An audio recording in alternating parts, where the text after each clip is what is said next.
Perdimos toda la familia, mi cuñada, mi cuñado, los dos niños. No he querido llorar todavía, hasta que consiga los dos cuerpos que quiero rescatar.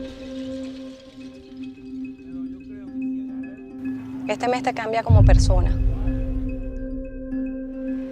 If anywhere could be considered ground zero of the devastating twin earthquakes which struck Venezuela, it is this place, a major social housing complex in Caraballeda. Now, I was here shortly after the earthquake struck, and at that stage, family members were looking to find survivors, were hoping to pull their relatives out alive.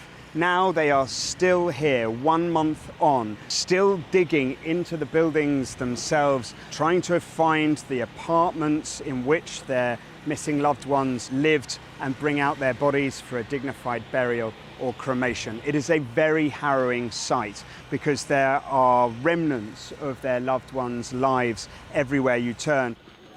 As family members looked on, 3 bodies were pulled out, 2 girls and 1 woman. The relatives were gripped by grief as the search for their loved ones came to a devastating end. Such images have played out hundreds of times across the state of La Guaira on Venezuela's northern coast. The state's shoreline was among the worst hit areas by the double tremors of the 24th of June. Es algo muy fuerte, muy doloroso. Hemos perdido gran parte de nuestra familia. Perdimos hasta el gato, chicos. Perdimos toda la familia, mi cuñada, mi cuñado, los 2 niños. Ayer fue Día del Niño. Nosotros no tuvimos niños que celebrar. Porque los nuestros se fueron.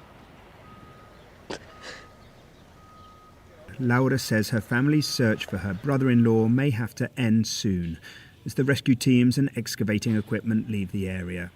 Continuing to excavate alone, she says, is too dangerous. Nos sentimos de manos atadas. Te digo que me siento impotente. Hemos echado pico y pala, hemos metido máquinas y nada. Porque realmente teníamos las esperanzas de encontrarlo a él, por lo menos para rendirle homenaje a ese cuerpo que alguna vez nos perteneció. Officials say the number of dead has surpassed 5,300. While the Venezuelan government hasn't released an official number of missing, the UN estimates it could be as many as 50,000. Ahí sacaron muchísimos muertos y en cada muerto lo lloramos como que fuese el nuestro. Que esos escombros no lo digan.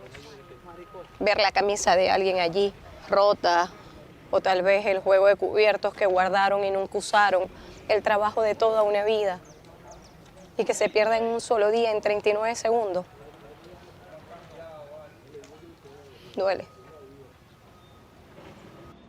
A month on, the full picture of devastation in Venezuela is becoming clearer, and amid the mourning, questions are still being asked about the government's response.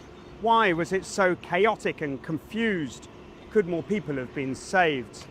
Any nation would have been shaken to its core by this double earthquake, yet this country was uniquely ill-equipped to cope with it after years of corrupt and inept rule and a US military intervention in January.